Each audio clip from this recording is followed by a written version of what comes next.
Hi friends, welcome to Dakshinya home. இன்றைக்கான vlog என்ன share பண்ணியிருக்கேன்னா, நாங்கள் திருப்பதி போயிருந்தப்போ நாங்கள் என்ன பண்ணோம், அன்றைக்கி நடைப்பயணம் போனவங்களாம் என்ன பண்ணாங்கன்றதை பற்றி தான் ஷேர் பண்ணியிருக்கேன். வாங்க வீடியோக்குள்ளே போகலாம். ஸோ வீடியோவை கொஞ்சம் ஸ்கிப் பண்ணாமல் பாருங்கள். முன்னாடியே நடைப்பயணம் போனவங்களோட வீடியோ நான் ஷேர் பண்ணியிருக்கேன். பார்க்காதவங்க அதை பாருங்கள். இவங்க எல்லாருமே பார்த்திங்கன்னா பெருமாள் பக்தர்கள் தான். அந்த 7 நாளுமே பார்த்திங்கன்னா நான்வெஜ்லாம் சாப்பிடாம விரதம் இருந்து தான் திருப்பதிக்கு நடந்தே வருவாங்க. ரொம்ப லாங் டிஸ்டன்ஸு. நம்மளாம் கொஞ்சம் தூரம் நடந்தாவே நமக்குலாம் பார்த்திங்கன்னா கால்லாம் வலிக்கும். இவங்க விரதம் மேற்கொண்டு நடக்கிறதுனால என்னதான் கால் வலி உடம்பு வலி எது இருந்தாலும் அதெல்லாம் பகவான் பார்த்துப்பாருன்னு சொல்லிட்டு அந்த 7 நாளுமே தொடர்ந்து நடந்தால் திருப்பதி மலை ஏறுவாங்க. அந்த பெருமாள் கோயில் அங்கே வந்ததுலேருந்தே பார்த்திங்கன்னா இவங்க எல்லாம் முழுசாக பெருமாள் பக்தராகவே அங்கே இருக்காங்க. வருஷம் இந்த மாதிரி நடைப்பயணம் வந்துட்டு தான் இருக்காங்க. இவங்க எல்லாம் குருஜி.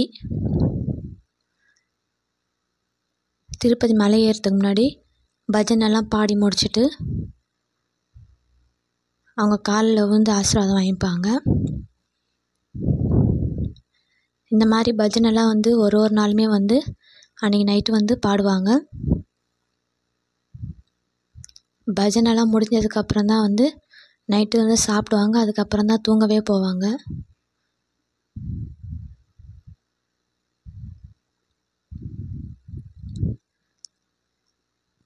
அந்த பெருமாள் கோயில் அங்கே வந்ததுக்கப்புறம் அந்த ஊரே ரொம்ப சிறப்பு மிக்கதாக ஆயிடுச்சு. செல்வ செழிப்பும் அதிகமாகிடுச்சு.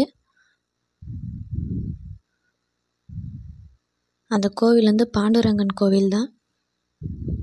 ரொம்பவே மிகவும் சக்தி வாய்ந்த கோவில். அங்கே வேண்டிக்கிட்டால் கண்டிப்பாக எந்த ப்ரேயராக இருந்தாலும் நடக்கும்.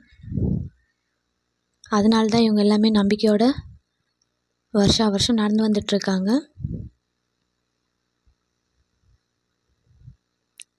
இது வரைக்கும் அந்த கோவில் போகாதவங்க ஒரு தடவை போயிட்டு வாங்க. உங்களோட ப்ரேயர்ஸும் கண்டிப்பாக நடக்கும்.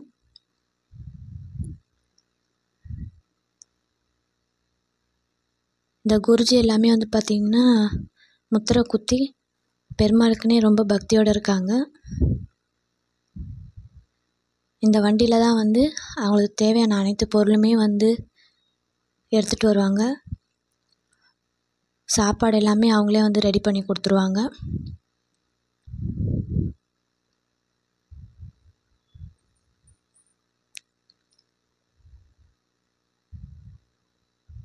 எல்லாருமே கோவிலுக்கு கிளம்புறதுக்கு முன்னாடி ஆசீர்வாதம் வாங்கிட்டு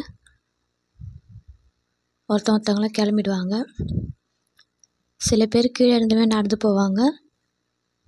அப்படி நடக்க முடியாதவங்க சில பேர் பஸ்ஸில் போயிடுவாங்க. எங்கள் அம்மாவுமே இது வரைக்கும் 7 வருஷமாக நடந்து வந்திருக்காங்க. நாங்கள் எப்போவுமே அவங்கள திருப்பதியில் போய் கூட்டிகிட்டு வந்துடுவோம். அப்படியே சாமி தரிசனம் பண்ணிவிட்டு நாங்களுமே எங்கள் அம்மாவை கூப்பிட்டுட்டு கார்லேயே மேல் திருப்பதி ரீச் ஆகிட்டோம். ரொம்ப சந்தோஷமாக இருந்துச்சு. நான் ஆஃப்டர் 3 இயர்ஸ்க்கு அப்புறம் இப்போ தான் வந்திருந்தேன். அதுக்கு முன்னாடிலாம் வருஷம் எப்பயுமே வந்துடுவேன். நான் ஃபஸ்ட்டு சின்ன பிள்ளையா இருக்கும்போது எங்கள் தாத்தா பாட்டி தான் கூட்டிகிட்டு வந்தாங்க. ஐ திங்க் ஸோ ஒரு 4th ஸ்டாண்டர்ட் படிச்சிருப்பேன். அதுலேருந்தே வருஷம் கண்டிப்பாக அவங்க இட்டுட்டு வந்துடுவாங்க. அதுவும் பார்த்திங்கன்னா புரட்டாசி மாதம் தான் நாங்கள் வருவோம். ரொம்ப கூட்டமாக இருக்கும். அந்த மாதிரியே ஃபஸ்ட் டைம் மார்கழி மாதம் இவ்வளோ கூட்டத்தை இப்போ தான் பார்க்குறேன். சரியான கூட்டங்க. கார்லாம் வந்துக்கிட்டே இருந்தது. கார்லாம் பயங்கரமான கூட்டமாக இருந்துச்சு. செக்கிங்க்கே ரொம்ப நேரம் ஆயிடுச்சு. ஒரு 45 மினிட்ஸ் கிட்ட நின்று வெயிட் பண்ணி தான் செக்கிங் பண்ணிட்டு வந்துட்டு இருந்தோம். இவ்வளோ கூட்டத்தை நான் பார்த்தது கிடையாது. அங்கேயுமே அனௌன்ஸ் பண்ணாங்க கூட்டம் ஜாஸ்தியாக இருக்குது அப்படி சொல்லிட்டு. செக்கிங்லாம் ஒரு வழியாக முடிச்சுட்டு அந்த மலையை பார்க்கவே எவ்வளோ அழகாக இருக்குது.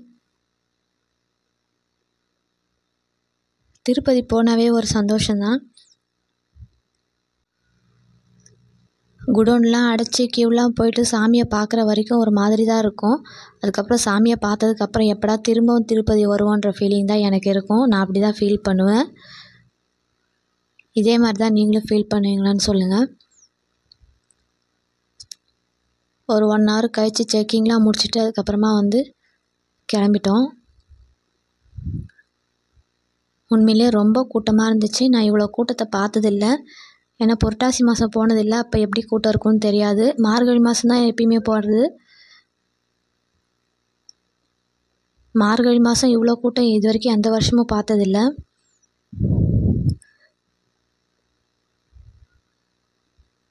பஸ்லேயும் வண்டிலையும் நிறையா லைன் நின்றுட்டே இருந்தது. நிறைய பேர் வந்துட்டும் இருந்தாங்க.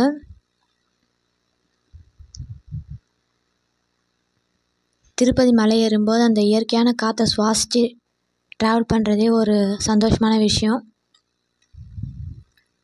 நமக்கு எவ்வளோ கஷ்டம் இருந்தாலும் அங்கே போனாலே எல்லாமே மறந்துடும்.